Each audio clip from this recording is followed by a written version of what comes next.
A peasant stands in a muddy field, his hands raw from gripping a tool that was never meant to be a weapon. He's looking at a boy on horseback, a boy who wears a crown, who holds a scepter, whose every word is law. And in that moment, the peasant speaks, not with a bowed head, not with trembling knees, but with a voice that carries across the whole crowd. He says something that no peasant was ever supposed to say. He asks for things that no king was ever supposed to give. And the boy king listens. Everything you think you know about the Peasants' Revolt, the ragged mob, the mindless violence, the doomed charge of angry farmers against knights in shining armor, is a lie. It is a story that was written by the winners. The men who survived suppressed the truth. The women who watched buried it with their husbands. You have heard the word rebellion and pictured chaos. You have seen the paintings, burning barns, drunken peasants, the wild rage of men who had nothing. But the real story is not about chaos. It is about something far more terrifying to the English crown. It is about organization. It is about a plan that nearly worked. And it is about a single promise that the most powerful king in Europe made, and then broke the moment his back was turned. 3 months before that muddy field, a tax collector had come to a village. He knocked on a door, a girl answered. And because she was young, because she was poor, because she had no gold to pay what they demanded of her, the men with the royal seal took her, not to prison, not to the stocks. They took her in front of her father, who was a man with no name in the chronicles, a man whose only crime was being born without a title. They said he owed 3 groats, a few coins, the price of a pair of boots. He could not pay, and so they took her. We can trace the that moment, not a political manifesto, not a foreign invasion, not the death of a great lord, is the true beginning of the Peasants' Revolt. Because the father, whose name history almost lost, did what every textbook says no peasant would dare to do. He fought back. He grabbed an axe. He chased the tax collectors out of his village. And then, because the system had no mercy for men like him, he knew he could not stop. He could not go home. He could not go back to the fields. The only way forward was to find others who had lost the same thing and march together. There is a moment that happens in every rebellion, every revolution, every uprising. It is the moment when a person realizes they have nothing left to lose. And in the spring of that year, thousands of English peasants reached that moment at the same time. If you have ever sat through a history class, wondering why your teacher skipped this part, why they told you about kings and queens, but never about the people who fed them, who built their castles, who bled in their wars, you are about to find out. The textbooks call it a revolt, a whisper, a footnote before the real drama of the War of the Roses. But the men who marched on London called it something else. They called it a reckoning. That moment, a father grabbing an axe over 3 groats, is the kind of truth textbooks bury. If you want to keep unearthing the real stories behind the history they skipped, subscribe and drop the word reckoning in the comments. Because that is what this was, long before the march even began, and they had a preacher who gave them words to carry. John Ball was a priest, but he was not the kind of priest who blessed the king's armies. He was the kind who stood in village squares and asked dangerous questions. He stood on a cart, looking at faces that had known nothing but hunger and exhaustion, and he said what no man of God was supposed to say. When Adam delved and Eve span, who was then the gentleman? It sounds simple. It sounds like a riddle. But in a world where birth decided everything, where a man could be beaten for looking too long at a lord's daughter, where a woman could be taken for a debt she never signed, that question was a blade drawn against the entire social order. Ball told them that God did not create kings. God created men. And somewhere along the way, some men had stolen more than their share and called it natural. You can see the crowd as he spoke. You can feel the shift, the straightening of backs, the tightening of fists. These were men who had been told their whole lives that suffering was holy, that poverty was a virtue, that the Lord's land was the Lord's by divine right. And now someone was telling them the opposite. They were not supposed to hear that. They were not supposed to think it. But once the thought entered their heads, it could not be removed. What if God was never on the side of the rich? What if the system was not sacred, but stolen? And if it was stolen, if the whole thing was built on lies, then what was stopping them from taking it back? Those questions, whispered from village to village, across fields and through forests, past the walls of monasteries, and into the ears of every man who had ever felt the lash of a lord's whip. Those questions became the rebellion. It was not a mob. It was a movement. The rebels wrote letters. They sent messengers. They coordinated across counties that had never cooperated with each other before. Essex and Kent, two regions that had spent generations in quiet rivalry, agreed to march together. They chose leaders. They set a date. They aimed at a single target. Not the local manor, not the nearby castle, but London itself. Think about what that meant for a moment. A peasant in the 14th century had almost never traveled more than a day's walk from his birthplace. He did not know the roads beyond the next valley. He had no map. He had no cavalry. He had no supply chain. But he had something stronger than any of those things. He had a shared grievance, a shared enemy, and a belief that if enough of them moved together, the walls of the world might crack. And when they marched, the kingdom trembled. The young king, Richard II, was barely 14 years old when the news reached his court. He had inherited a kingdom ravaged by plague, drained by war, and hollowed by the greed of the nobility that surrounded him. He had been told his entire life that the peasantry were cattle, dumb, docile, incapable of coordinated action. And now they were at his doorstep. The royal council was torn. Some lords argued for immediate military action, ride out, cut them down, teach a lesson that would echo for generations. Others pushed for negotiation, buy time, make promises, and break them later. The division was not about morals. It was about fear. Because the truth was, no one knew how many were coming. The numbers climbed every day. What started as a local protest had swelled into a flood. Every village they passed sent more men. Every town they entered opened its gates. The rebels did not just march, they grew. And the closer they got to London, the more the stories about them changed. In the courts of the powerful, they were called beasts, murderers, a plague of locusts wearing human skin. But in the alleys of the city's poor, in the hovels of the craftsmen and the laborers who had no voice in the guilds, a different story spread. If you've ever watched a history documentary that told you the rebels were just mindless mobs, you already know that's the version the powerful wanted you to believe.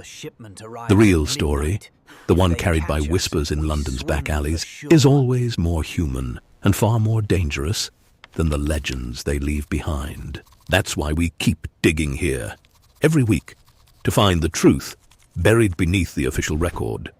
Subscribe so you don't miss the next chapter of this rebellion or the next buried story that changes everything you thought you knew. And tell me in the comments, what's one piece of history you grew up believing that turned out to be a lie? The poor of London were ready to join them. The Savoy Palace was the residence of John of Gaunt, the king's uncle and the most hated man in England. He was the symbol of everything the rebels despised. The war taxes, the corrupt courts, the land grabs that had left entire villages starving while the nobility feasted. When the rebels reached the Savoy, they did not just burn it. They dismantled it with a kind of surgical hatred. They threw the gold into the river. They smashed the stained glass. They broke the furniture and piled the tapestries in the courtyard and set them alight. One man was caught hiding a silver cup. The rebels executed him on the spot. They said they were not thieves. They said they were not here to steal the Lord's wealth and become lords themselves. They said they came to destroy the whole system, and a man who took a cup had already betrayed that purpose. That discipline is the part of the story that makes the chroniclers uncomfortable, because it is harder to dismiss a mob as mindless when they refuse to loot, harder to call them savages when they hold their own to a higher standard than the knights who raped and pillaged in the king's name. The chroniclers wrote it down, but they framed it as a trick, as deviousness, as if the only explanation for a poor man refusing gold was that he was plotting something worse. But the truth is simpler and more terrifying to power. The rebels believed. They genuinely believed in the world John Ball described. A world without lords, without serfdom, without the hunger that had killed their children. And that belief was the most dangerous weapon of all. The king retreated to the Tower of London, the great stone fortress that had stood for centuries as the symbol of Norman dominance over the Saxon peasants. But inside those walls, the boy king was not safe. The rebels now controlled the roads outside. They controlled the river. They controlled the gates. A 14-year-old boy, surrounded by panicking nobles, with an army of peasants camped within sight of his windows. Imagine the weight of that moment. Imagine every advisor in the room trying to be the one who saved the crown, who gave the advice that history would remember, who proved their worth while the kingdom burned. But the king did something unexpected. He did not hide. He did not flee by boat down the Thames. He asked for a horse, rode out of the tower, and met the rebels face to face. Mile End was an open field east of the city walls. The king rode out with a small retinue, no more than a few hundred men. He was outnumbered by thousands, and in that field, under an open sky that had seen blood before the ink on the agreement was dry, he spoke to the rebels as if they were his subjects, not his enemies, not his cattle, his subjects. He told them he would grant their demands. He would abolish serfdom. He would remove the poll tax. He would pardon every man who had marched. He would become their king, a king who listened, a king who cared, a king who would make the world right. And the rebels believed him, because a king's word was supposed to be sacred. Because when a crowned ruler gave his oath, it was bound by the same divine law that placed him on the throne. To break it would be to break the natural order, to defy God, to become a tyrant. The rebels began to disperse. They went home. They told their families it was over. They had won. But a few hundred stayed. They had not seen the king's promise sealed in writing. They wanted the charters confirmed. They wanted to watch the clerks stamp the royal seal onto parchment that would change English law forever. Among those who stayed was Wat Tyler, the man who had emerged as the voice of the rebellion. He was not a noble. He was not a lord. He was a man who had somehow, through sheer force of will, become the face of the most serious threat the English monarchy had faced in centuries. And the king's men were watching him. The next morning, Tyler rode to meet the king again at Smithfield. He carried no weapon that would be visible. He came under the banner of truce. He had been promised that his demands would be met. But the mayor of London, William Walworth, had been sharpening his blade through the night. When Tyler dismounted, when he approached the king with what was either confidence or exhaustion, something happened that the chroniclers could not agree on. Some say Tyler demanded water. Some say he cursed. Some say he spat. All that matters is the result. The mayor drew his knife and stabbed Tyler in the throat. And in that single instant, the rebellion died.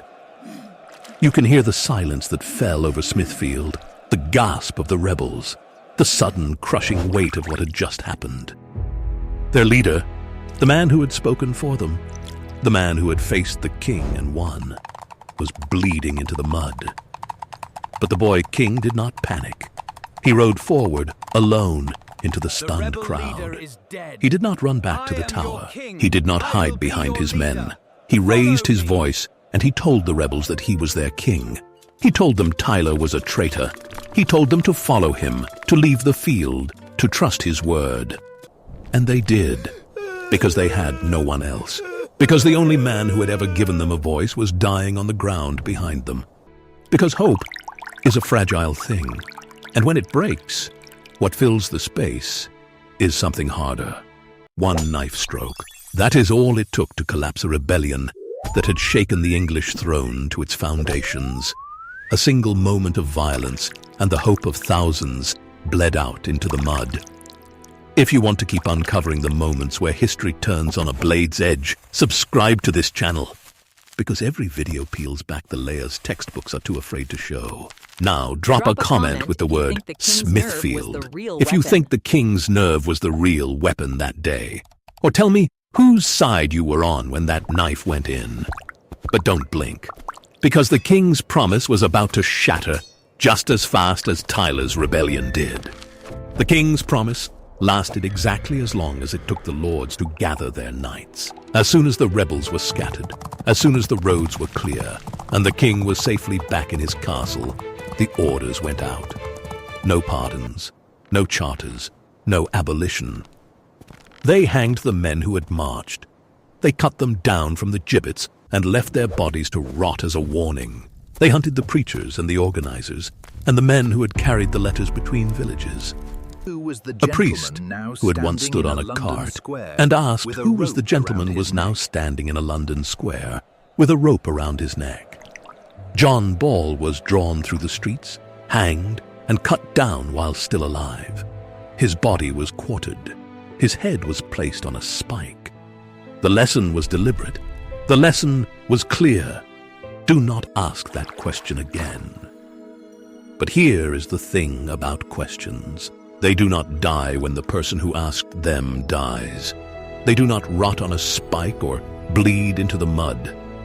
They live in the minds of the people who heard them, and they wait. The Peasants Revolt failed in the short term. Serfdom did not end that day.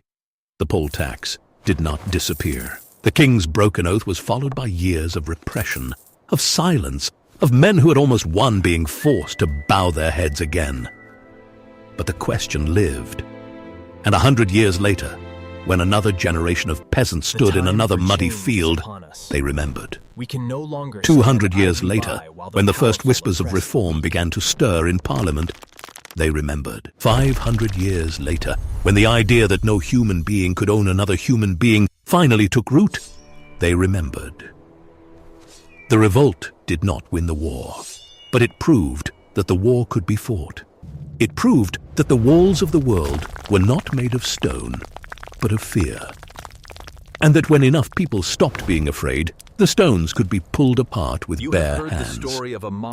You have heard the story of a mob that burned and looted and failed. You have heard the version that makes the nobles look brave and the peasants look foolish.